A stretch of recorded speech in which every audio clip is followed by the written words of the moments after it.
Our next discussion will be focused on transforming Cleveland's food infrastructure to rapidly and equitably increase local food production.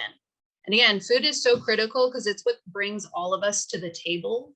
It's one of those things that makes us human, and the cultures that we've developed around how we feed ourselves, how we tend to the land. We have 4 panelists today, and we regret that one of our panelists, Sarah Continenza from Food Strong, will not be with us today. I would like to introduce Ishmael Samad, Mickey Smith, Jess Vallejo, and Mark White to our panel. And we're going to start with asking each one of you to take about 2 minutes to introduce yourself and your current work in Cleveland. And if you have any reactions or reflection based on what has been shared thus far, we'll start with you, Ishmael, if you'd like to introduce yourself. Oh, you're starting with me. Okay. Is that okay?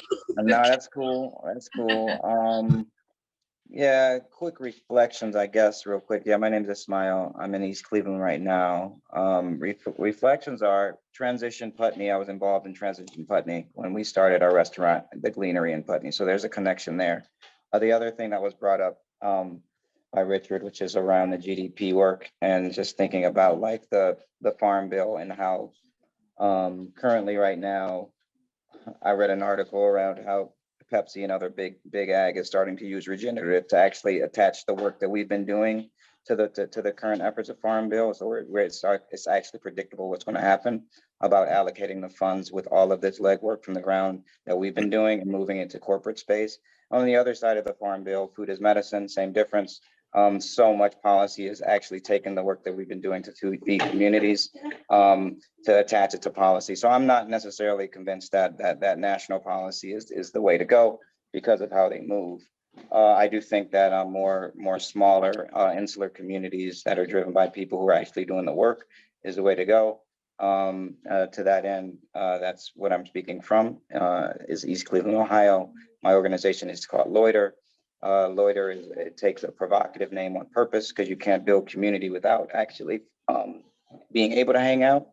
It's one of the only things that you can actually get arrested for, and in some instances lose your life for not fitting a social construct.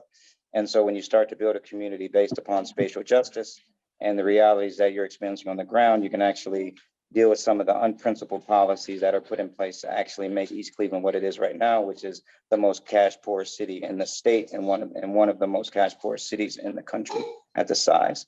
Currently, people are making less than $17,000 a year. Is 95% Black. So anything that you really want to know about environmental justice, you can just speak to people that live here. We don't really need to read any books. You just need to come hang out and get involved in the work.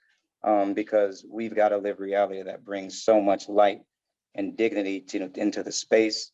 And so we collectively invite an entire ecosystem for the work that we're doing, starting with policy work. We're working with the Harvard Law and Policy Clinic to actually create an entire policy roadmap that can be put in a municipalist way to actually make sure it's an ethos-based system that is grounded in the realities of the people that live here, creating consumer sovereignty, and also leveraging the land that we currently have in our possession. So that's what Loiter East Cleveland is. That's how I'm looking to move. That's what my reactions to what was going on.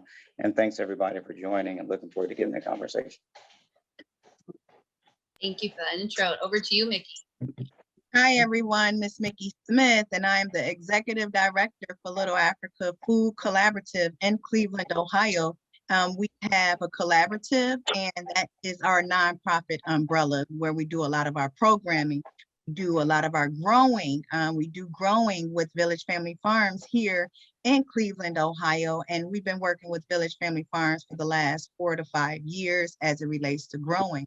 When you talk about policy, we work with OFA as it relates to 2023 Farm Bill. So we have provided our what we feel should go in the Farm Bill as it relates to land, food access, right? We know that there's an apartheid that's happening in all of our communities around the world. It's just not happening in Cleveland.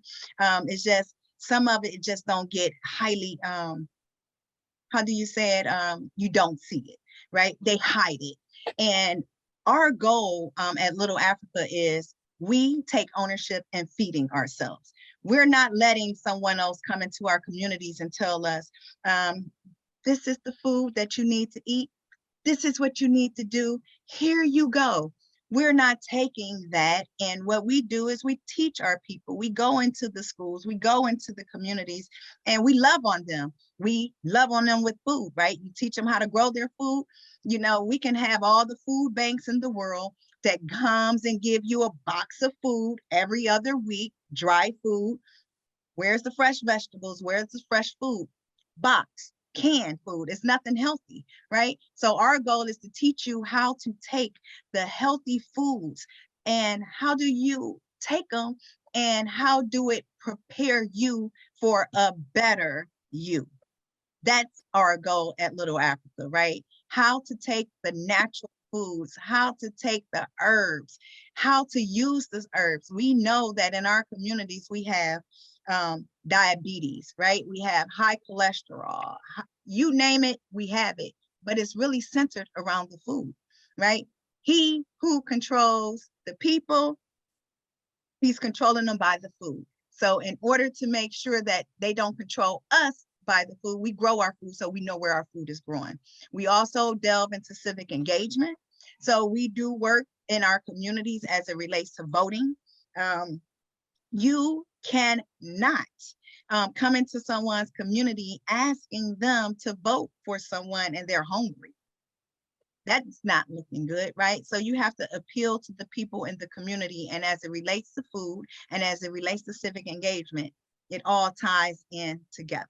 So we are here to do the work. Our whole goal is to have our own food hub, a food cooperative that's owned by the people that looks like us, right? In our communities, we don't own anything. We don't own the gas stations that we go to. We don't own none of the hospitals that we frequently visit.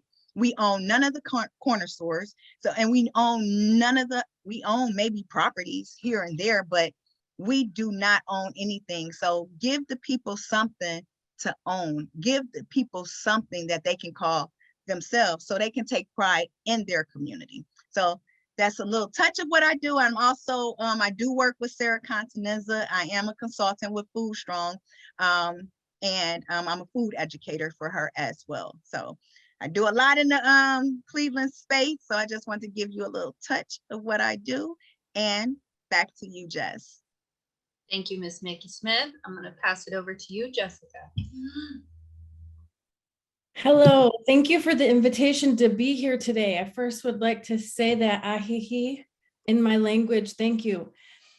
It is very, I'm just gonna be up front and honest right now in this space.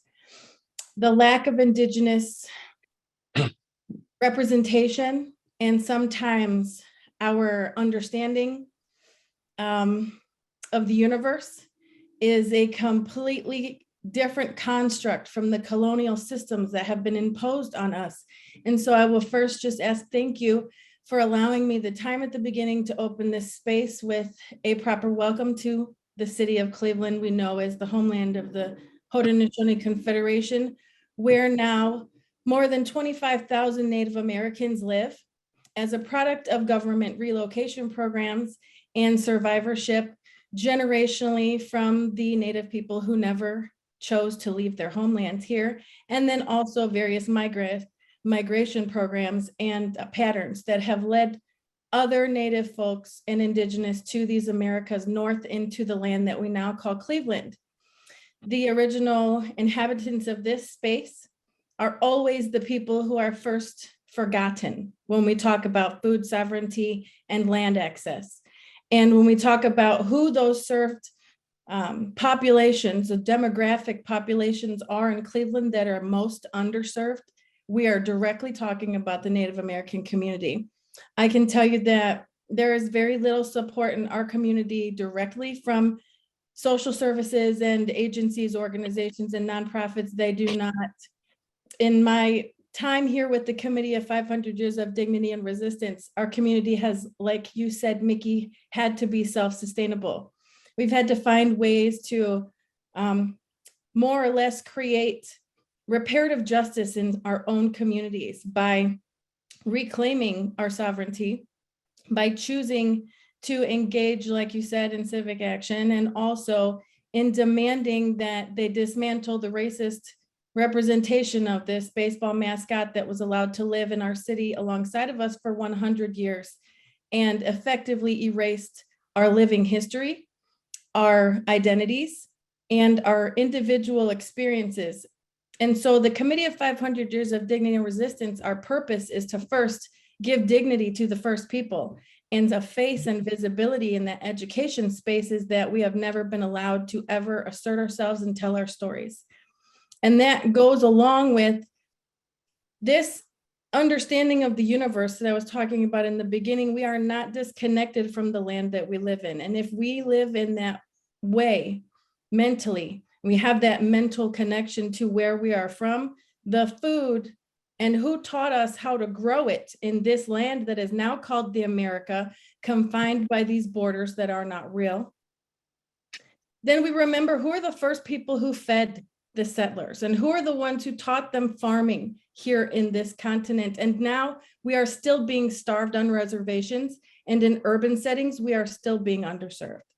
So as the Committee of 500 Years of Dignity and Resistance was found in 1993, it was in direct response to the nation celebrating its 500-year anniversary of the colonization of our homelands. So we are still actively trying to create and take up space for our communities and honestly educate on what those communities now look like, because they are multilingual, multi-ethnic, and there is not a race that we do not identify with inside of our communities as well. At this point in history, we are multi-ethnic and multiracial, and we are survivors of genocide. And food sovereignty is one of the first things that they took from us. So that's just a little about what we do. And if it's not explicitly stated already, we are an activist group and a 501c3, but we are also partnered with the Lake Erie Native American Council, which was our cultural support system for our Native American community members. These activities are usually closed to the public, and for very good reasons. We have culture classes, we have activities that people can attend, like powwows and events that we host with the metro parks or our other community partners here locally, like such as the Cleveland Cavaliers, but we do not have open cultural classes. This is not something that we do offer to the public. That is something that we have chosen to instill in our community as a way for us to continue to regenerate that culture in an urban setting where we are not able to fully and authentically be represented always. So that's just about the two organizations that I'm here today to represent. Thank you so much again, Jessica, for being with us. I'm going to pass it over to you, Mark. Thank you for being with us. Yes, thank you very much for having me. My name is Mark White. I'm an entrepreneur and an artist here in the city of Cleveland. I'm representing today a Red All Green partnership, which I'm a founding partner of, and I have been integral in setting up a network throughout the city of Cleveland since our existence 12 years ago. So I'm thankful and grateful for the opportunity to be here today. A little bit about what we do at Red All. Red All is an acronym that represents redemption, integrity, and determination for all mankind. And so our site, which is an urban farm, sits in the city of Cleveland in the Kinsman neighborhood, where we started off as an acre and a third piece of property there in one of the worst areas in the city of Cleveland in terms of disparities of life expectancy. Huge food desert there. There was said at one time recently over the last 7 years that we had a 29-year disparity of life expectancy between the people who lived there and those who lived in the surrounding community less than 8 miles away. And so the people who lived in that community were to experience 29 years less life than those who lived in their proximity. And so we felt that was tragic, that we had to do something to help. And so we created a campaign to help with nutrition.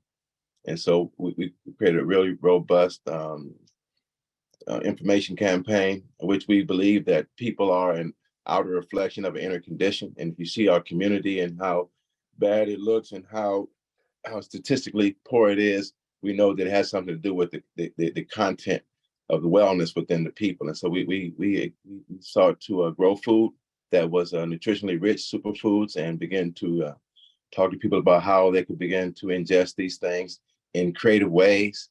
We created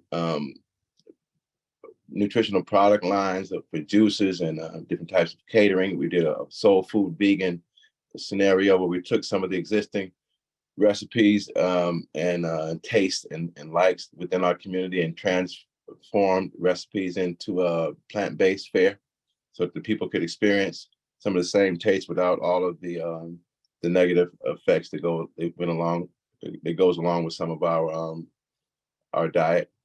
And we try to deliver, even to this day, a very, very profound way that we look at regenerating our land. We believe that soil restoration and human survival is it equal each other. That we have a special symbiotic relationship with the soil, and that soil is key for us. And so we know that in order to restore ourselves, we had to restore our soil and our relationship with soil. And so many of the things that we do is soil focused. So we'll expand and talk a little bit more about this during our presentation, what we do at Red Oak. But I'm just really happy to be here and very excited to be sitting on a panel with such esteemed colleagues. My friend and partner, Ismail, his organization, Lord, I'm an executive board member of that organization as well. And we do many things throughout the city of Cleveland. So thank you for this time and opportunity. Peace. Thank you. And it's beautiful to see all these lines of connection between y'all, and you're already collaborating. And I think that's kind of the spirit of this conversation, is how do we take back power as communities, and how do we make space for our communities to truly thrive? And so, Ms. Mickey, I heard you mention ownership and communities being self-determining. I also heard you mention, Jessica, that culture and food are deeply intertwined. And for Indigenous communities, that has been stripped away. So looking at the topic of biodiversity, I was doing a little bit of research for this panel. So we all know about the Rust Belt, but Ohio is also part of the Corn Belt, with soybeans and those big commodity crops being a huge percentage of what's produced. I wanted to ask just if there are any efforts going on to connect folks to more diverse palettes of food, especially ancestral foods. Our soils, for example, they do really well when native plants are in the soil working together. And those foods are typically healthier.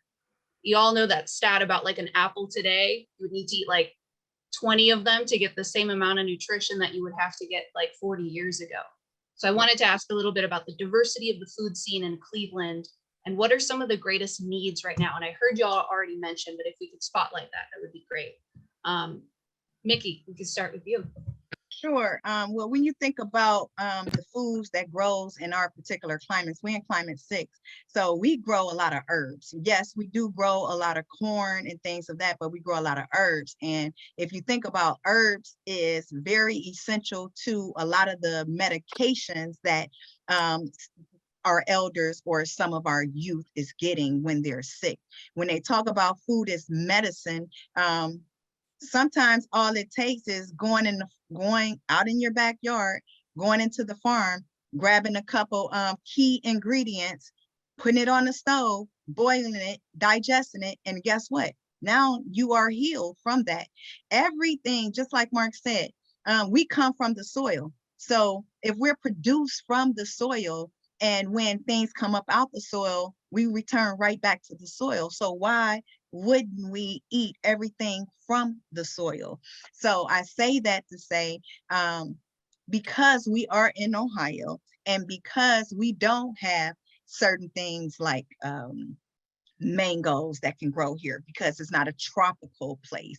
We can't grow a lot of like oranges. It's hard to grow oranges here. It's hard to grow lemons here. So with the things that we can grow in our particular region, we have to make sure that we grow those and we expound on that, and we teach this is what you should be eating during these times.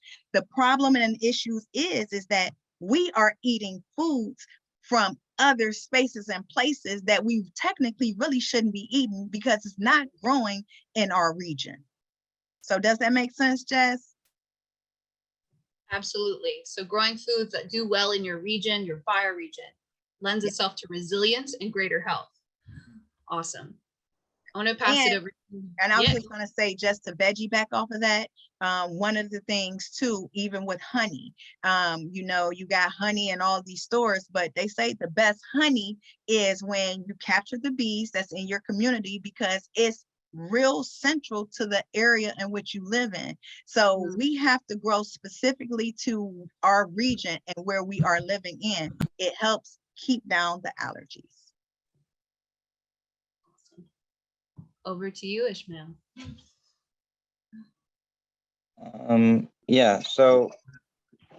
So my strategy is like reverse engineering like the current unprincipled policies that put us in this place in the first place, right? So how do you create paying markets when the community is flooded with free food? And how do you build resilient communities without having access to the funds that actually build up communities? You have to look at some of the dog whistling between the structures that actually do economic development that actually continues to displace. So what our strategy is, we've kind of like taken, obviously farmers markets are super important to our work. So we've established that, but that's not what we're centering our work on. We've purchased a fermented food company to be able to diversify the supply that has been reserved for a predictable revenue stream for people who have benefited from a predictable revenue stream for centuries, which is the Amish community. Nothing against that community, but they actually were recipients of unprincipled policies that were excluded for certain groups that came to this country to actually be able to be a part of the GDP. So we purchased a company to actually be able to diversify that economic mobility that some people in this country have been able to be a part of, to be able to include some of the properties that we actually own and have this be a more diverse opportunity for growers in the area. So we're fermenting foods. And now that product line is in 2 states. This also was started by this movement of local food, which of course is led by whites. And so fermented foods, of course, is not reserved to only white palates. And so of course we're doing kraut kimchi because that's what the company was founded on, but we're starting to introduce things like injera and different types of other flavors that are fermented all around the globe, and introducing that into the products that Wake Robin Foods has done. The other thing that we're doing is we're attaching some of the realities that are happening in the global South to the realities that are happening in the communities in the global North. So we actually are part of the Cross Atlantic Chocolate Collective. So we're getting direct chocolate from the farmers excluded from this very $80 billion extractive reality of cocoa, where cocoa is labor and chocolate is luxury. So introducing that reality to people in East Cleveland, to where people don't have the luxury to even think about the impacts of environmental justice because we're just wage slaves. And so really trying to really attach those realities to some of these global realities, connecting these narratives to people, to our distant relatives, and really bringing people to the economic realities that can happen when we have control over both the market and the land. And so to that end, we're attaching some of our efforts to the homes that are devalued in our communities. I'm sitting in a house that's valued at $28,000 intentionally, only because it's 95% Black people live here. This is a house that was built in 1903, a Victorian home. If I were to take the beams off the ceiling, I could sell them on Etsy for more than the actual appraised value. So when you attach development, when you attach development of community to the actual assets that are in control, that's how we can actually create the wealth that we've been so habitually excluded from. And then we can use that as a model of how we can do that at scale in other cities that have a municipality the size of what East Cleveland is. It's not a neighborhood in Cleveland. This is a separate city that actually can create its own legislation with 5 council members to be able to have an ethos-based policy structure that can create the world that we want to see. So that's kind of how we're doing it. And so to the point around the honey, of course, we flavor those projects with the things that are happening in backyard farms, whereas we actually are adding additives to the chocolate that we're getting from people that we can pick up the phone and call and get on a Google call. Of course, that even is a whole nother thing, 42 minerals go into actually us to be even to be able to do this call, which of course feels horrible that we actually have to be engaged in this type of conversation to get work done. So once we can actually remove ourselves from this sort of interaction, we can be smaller as a community and build from the ground up with the resources that we've extracted from, because we are a part of extraction, and then we can actually be resolved to be in community with each other to build it from the ground up. So that's how we're looking to do it. That's how we move it. We're actively kind of like just working and, you know, having fun and meeting people along the way. Hope y'all were writing that down. That's how it's done. I'm going to pass it over to you, Jessica. Thank you. I think what a lot of people, even probably Clevelanders, don't know is that the city of Cleveland is incorporated as a city only because this is where the treaty lines ended. So literally, this is unceded territory. This land is stolen and incorporated as the city of Cleveland only because there are no native descendants here in the state of Ohio set to claim it. And that's because of Indian removal and genocide. So quite honestly, biodiversity of the land in here in Cleveland means restoring a lot of indigenous plants and the people, and that being a purposeful reparative action for our community in Cleveland in general. But as the committee sees its purpose in this work in reclaiming the land for biodiversity's sake, we want to talk about saving sacred sites that are still yet to be disrupted. And that is where we have set our focus. We do not want to disrupt the land in a way that would reproduce more harm by growing food.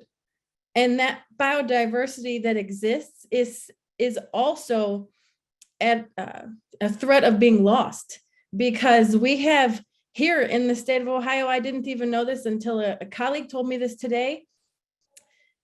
This is agricultural, and historically the land here is the oldest burial mound spaces in the entire country.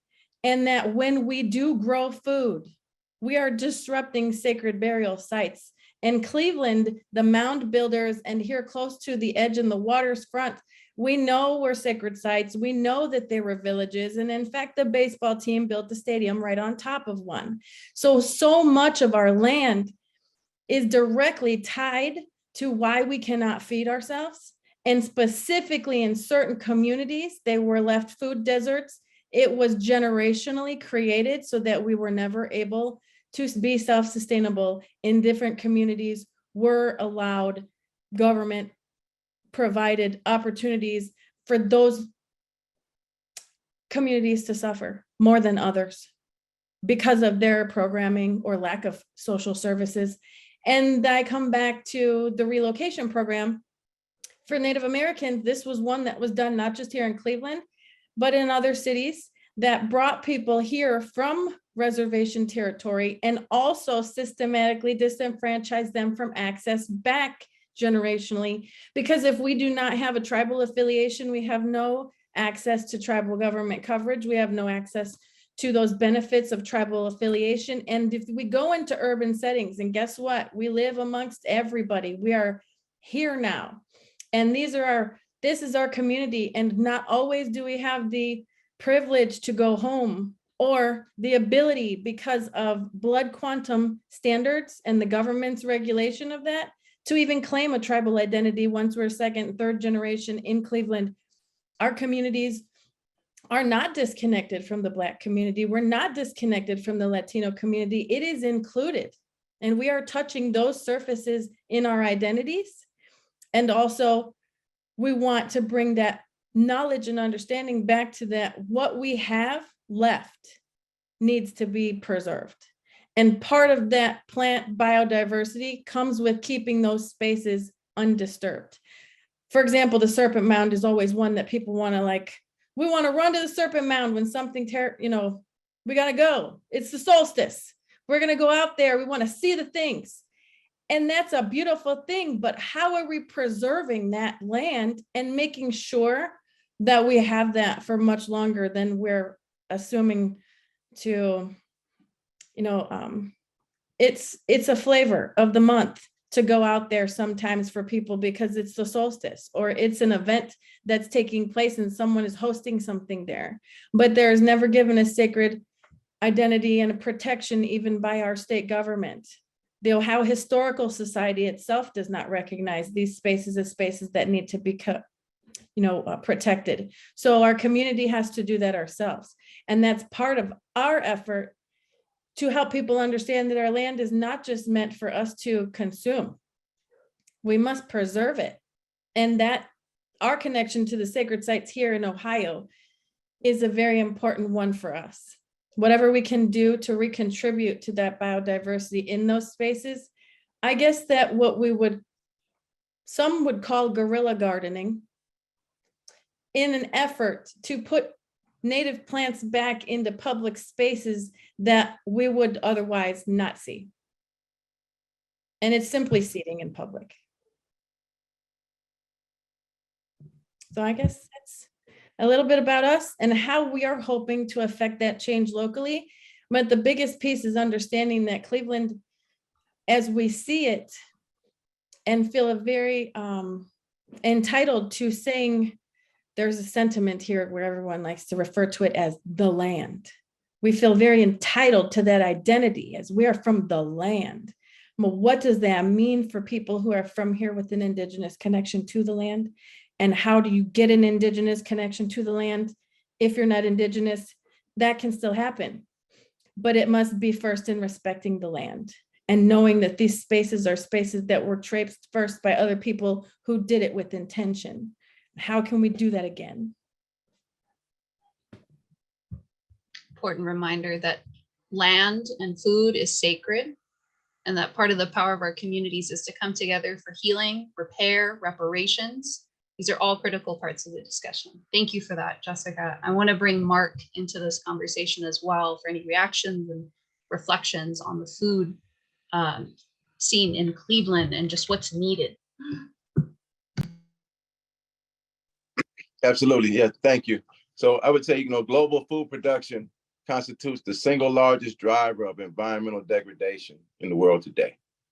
It explains how a diet rich in plant-based foods with fewer animal source foods carries both improved health and environmental benefits. And so we really kind of, use some of this as a creative impetus for which we operate. We really, really believe in, how would you say, we call ourselves the collard green kings of Cleveland. Okay, that's one thing. One thing for sure is that for our community, we know it's very, very important that we ingest a better diet. So again, one thing that we do around our campaign of growing foods in, all throughout the year, all throughout the seasons, even in hoop houses and in greenhouses, even in the winter, we're growing greens and things like that. Cruciferous vegetables.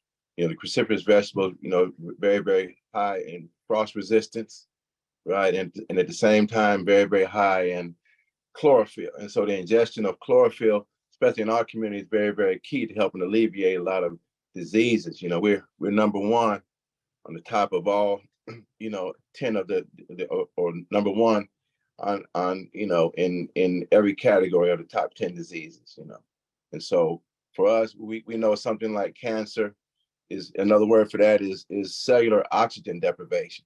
So something like, foods heavy in chlorophyll help to alleviate, those types of concerns. We have to ingest more oxygen. We have to ingest more minerals and nutrients that we're bereft in our area. And so there are a lot of things that are tied directly into how we restore our communities, restore our soil. And at the same time, for us at Ridley, we really believe in growing relationships alongside of those plants and vegetation. We look at the farming as a metaphor because, the people are the plants and the community is the greenhouses and, and the farms in which we have to, again, fortify the soil of consciousness, where the mind is really the fertile ground for which we grow, the fruits of, another type of salvation that we can impose upon ourselves. Well, not impose, let's say introduce, to ourselves. And so this is a very, very beautiful way in which I think we can how would you say, take a different perspective, see this piece through a different lens. how we survive, how we thrive in the midst of this degradation, how we use, soil, to build, another way. So I would say from that perspective, we do a lot within our city to help also push the envelope in terms of everybody needs a farm. No farm, no food. Every community needs a RIDOC. And we're just saying that from the perspective of, an institution that's going to help redeem, create integrity and determination within the people to help, take each community to another level. We keep looking for somebody to help save us, and we have to be the salvation that we're seeking. And so how do we apply the knowledge? What is, to know is not to be wise, but what we do with the knowledge is the wisdom, the application of the knowledge. And so for us, we look at it like that. So education is a major piece for us. We teach a lot of people, and we bring thousands of people through our campus to introduce them to the idea. How do we, how can we, change our community? How do we transform blight and, and trashed out areas into something that can be thriving and regenerative? And so, from that, whole concept of not just regenerative farming, but regenerative living, a lifestyle. How do we resuscitate and restore, wellness principles and activity, behavior into our community? And I would come from that perspective, and we'll talk a little bit more about that, but thank you. Thank you for that, Mark. I wanted to ask about engagement with youth and young people who are being presented with all of these challenges in their communities, and then they get wind of the world and the impacts of climate, the economy, all of these things. Are young people gravitating towards these programs? There's a need for a new generation of young farmers, entrepreneurs, people who are invested in the regeneration of their communities. And I see them showing up. I just wanted to ask about your work with young people, young folks. Yeah, so I'll start off with the work we're doing with youth. Again, so part of our whole approach when we first begun had to do with urban agriculture and youth education, because we understand that the youth are the foundation of the next generation. We have to understand how vital and key. Taking farming and agriculture out of the school system for over 30 years. And now our children really do believe that the food grows in the aisle a safe way. It grows in Giant Eagle. It grows at, whatever grocery store, is local. And we thought it very important to redirect their minds, to the soil, to hands-on applications. At our farm in particular, we have a lot of programs where we engage youth, and they come down, and prior to them coming to the farm, just the information alone in the context of a classroom, it was not edifying at all for the kids. They couldn't see or relate to it, but when they come to the site and they have their hands-on, relationship, and they're able to touch, and to witness the photosynthesis and to see, the radiant light of the sun get trapped inside of a hoop house, and they understand the greenhouse effect and how it can be 100 degrees on a 30-degree day in Cleveland. And these are principles that they wouldn't really be able to grasp outside of the physical, tactile experience of being at the farm. That's why we say it's very important that we have more of these around our city and around our world. There's so many things that we're creating in our cities, and one for sure has been a lot of crime. And when we look at recent statistics, that they say that in every neighborhood where there's an urban farm or urban garden, that there is upwards of 25% crime reduction. That's huge. So we're actually growing crime reduction. We're growing many other things beyond just what meets the eye. And so I would stop there, but I would say that's very, very key, to look at through that lens. Yeah, that's dope. So if I can jump onto that. So Yeah, come on, it's as you just said, like growing crime reduction is beautiful until the policymakers understand exactly what it is that we're doing for them, for the community to change over, for us to actually do all the legwork to actually reduce the crime and make it beautiful and fix the things that policies actually put us in the first place. And so for us, it's really around making sure the youth understand that, like, yes, from farming, look at what we've done and how do we hold the power? How do we not give it away the efforts? How do we not perpetually just understand that from community to community? We still can't find where it actually has been completely transferred the way that we've dreamed it up, because there's an effort to actually take away this good work that we've been doing.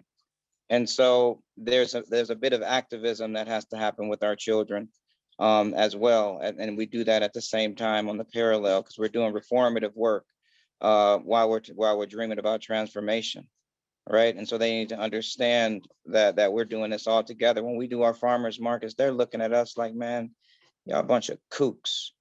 You crazy. I mean, let's be real about what the youth think about this conversation. They think we're lame. They think we're weak, right? So we deal with it. And when you're talking about people who our community is spending so much money to be consumers.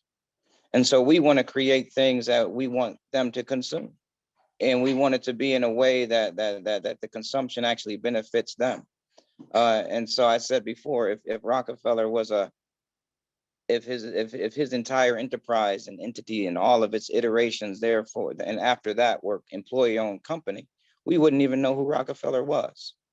His last subsidiary dissolved in 1980 something. So now if every one of those entities was employee-owned, we wouldn't even have this issue. And you talk about all the other 1% that benefits from just in the food industry, right? Who receives 50%, 1% receives 50% of the farm bill. If every one of those entities were employee owned, what would that mean? So again, it's about understanding like how the structures and systems are set up. But so it's, yes, the urban farming is exactly what's needed for East Cleveland and other communities to just turn exactly what the culture wants it to be, a new place to experience joy that we're excluded from. And so they can continue to extract, oh, cool, you did the legwork. Now let's say we're gonna put an RFP out for the new building that's gonna look for a more mature business. This is the dog whistle. You can't be a mature business unless you're a white-owned company that can have 50 jobs to bring in, and therefore we don't get the opportunity. And that's how communities get changed over. And then you put in a $200,000 housing complex for 400 units. And you take a city like East Cleveland that is voting at 10%. That's perfect to move in a new voting block. And now you've taken back control. So again, we understand the cycle. We understand exactly what happens, and we're just not willing to let it go down. So it takes a coalition to actually like put on all of these pieces. It takes having these conversations while your kids are cooking in the kitchen, right? It takes it all, right? So it's all the whole thing. So we understand that it is intergenerational, right? And I'll say one last thing. Like I was an unschooled kid, and understanding my parents let me know very, very early that coming when the moment that you're born, you're coming into an institution that you didn't create. Right? So the hospital itself is an institution. Then you leave that institution and you go to daycare, and then you go to school, which is another institution. And then you go to, who's driving the education, and then you go into college, and then you go, and then it's like every single thing is an institution. We have to emancipate ourselves from that stuff, but that only happens until we actually have the necessary resources to build something parallel. If the resources aren't there, we just continue to look like crazy folk to people who want to consume. Right. And so that's kind of how we're doing it on the ground. So we're building the businesses with them included. We're standing up on the corner, even if like 3 youth come, right? We can have that conversation with them, and we know we're building a 7-generation city that might take 7 generations. I mean, so I know you're talking 14. I don't know. It's a lot of work to be done, and we're happy to do it because it's the work that we were called to do. And when you think about that, oh, that was excellent, Ishmael. Thank you so much for those words. Because when you think about it from a civic aspect and the youth, right? They're not engaged. They don't believe in the policies. They don't believe in the voting. They have no faith in the systems. And again, it's systems, and we know each system has failed them. Just putting it out there, even in, we had Murtis Taylor come out and just say, hey, we can't stop the sex trafficking here.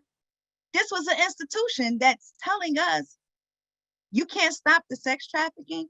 So when you look at the youth, just look at what are we giving them? How are we propelling them to the next level? So from a Little Africa perspective, the way we propel our students is first, you work with them. You work alongside of them.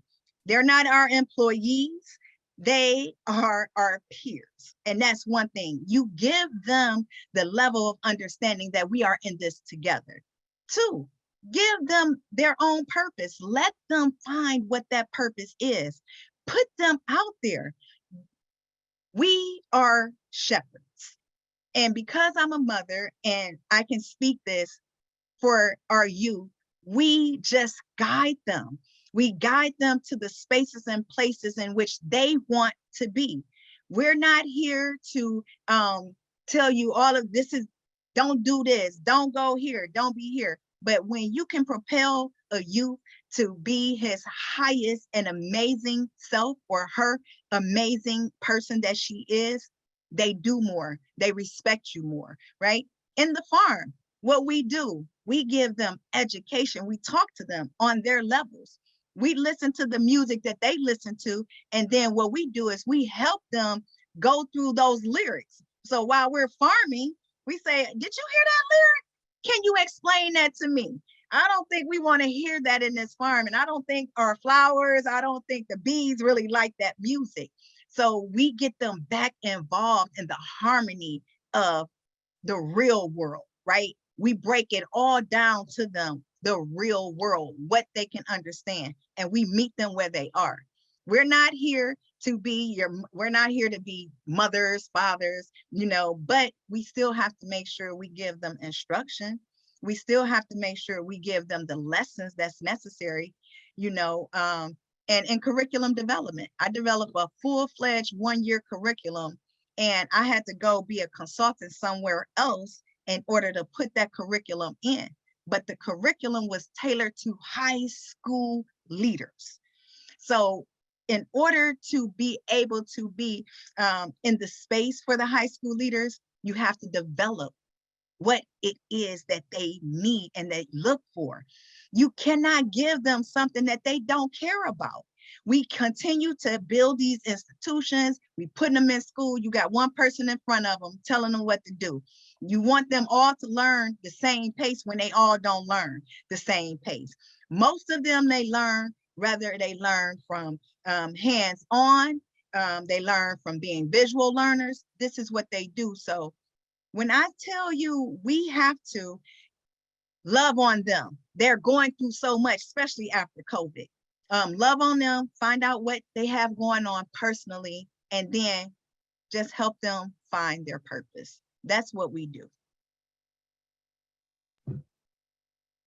Thank you. I just feel blessed to be in this space with you all, keeping it real, reminding us we need to be resourcing communities. Folks are showing up.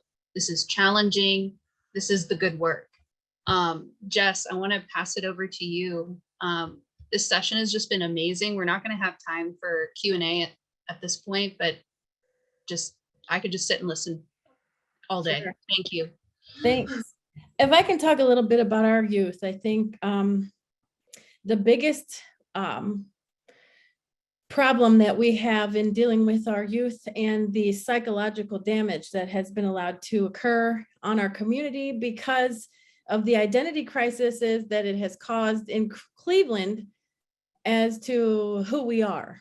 And I say that because there have been studies, and Dr. Stephanie Freiberg from the University of Michigan has the most famous one that anyone can just Google and search and read completely. that has also been backed up by several national organizations and recognized by our local community as the biggest proponent for why these Native mascots needed to change all over the country. But the psychological damage that has been done to our Native youth and our affiliated communities, I would call the Black and Latino community, is that we have an identity that has been imposed on us because of an understanding. Let's be clear. Indian is not the word that we call ourselves. And in fact, Christopher Columbus was mistaken when he said the word Indio because he thought he was somewhere else. So when we perpetuate the use of that word in itself, we have erased the identity of the people who call themselves Taino, Boricua, Dene, Yame, and continue to live in this city of Cleveland disconnected from that identity, realizing that they are indigenous people inside of this land who are experiencing a colonial identity inside of the city of Cleveland. And so we have the Puerto Rican community, the Dominican community, the Black community, the Latino community wants to call themselves separate. But here in the city of Cleveland, our boundaries and the limitations are really based on our access to that identity, of which has been imposed upon us here living in this city, being told what an Indian looks like and what they don't. And we have a lot of Black Native folks in our committee and in LENAC who definitely know that their family histories tell a different story. So our youth initiatives include first helping them understand that asserting that identity is a birthright of theirs. And it does not negate the other parts of them to say that I am Native, and to also say that I'm Black, and to also say that I'm a descendant from the island of Puerto Rico and I am Boricua. It is a beautiful thing to know that in our life as survivors of colonization, that we can be all of those things and that we can experience life in all of those ways. It's actually an eye-opening experience to know that I can walk into several places and not feel othered, okay? For our communities, that is not always true. When we are asserting ourselves in public spaces, we are not always seen as validated. We are always asked to provide some kind of tribal identity or some kind of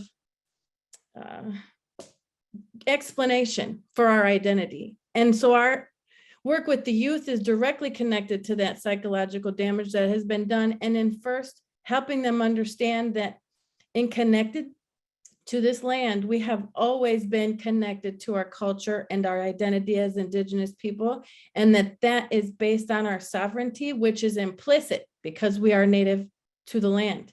We are not tied to the government and those systems that Ishmael has reminded us that are imposed to keep us this way, right, and confined.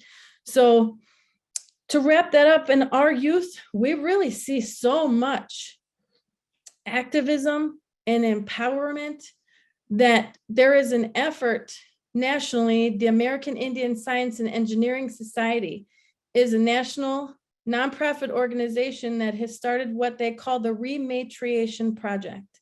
And that is an effort to rematriate the land in all ways.